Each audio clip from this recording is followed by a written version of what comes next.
Police in the western part of the state asking for your help after someone stole over $95,000 of Milwaukee brand tools from a solar farm. Plover police say 130 items were taken, including multiple wire cutters, grease guns, 80 batteries, more than 40 half-inch impact guns, and a couple of small generators too.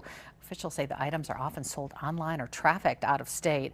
Investigators warning buyers if they purchase these stolen items, they can be seized and they could lose their money and face even criminal charges if they knowingly bought that stolen property. The Green Bay area